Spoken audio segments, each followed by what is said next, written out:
雖然角上嘅白棋已經生咗，但對於黑棋嚟講，邊上仲係需要封實佢。雖然只係封擋，但都需要一啲技巧嘅。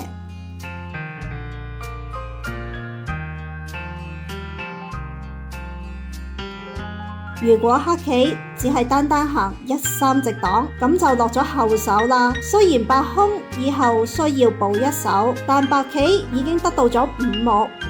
黑一點係呢個局部嘅氣門，呢手棋唔容易俾人發覺㗎，尤其係對於初學者嚟講係一個盲點啊。黑一點，白二只能夠接，黑3擋，白4只能踎低。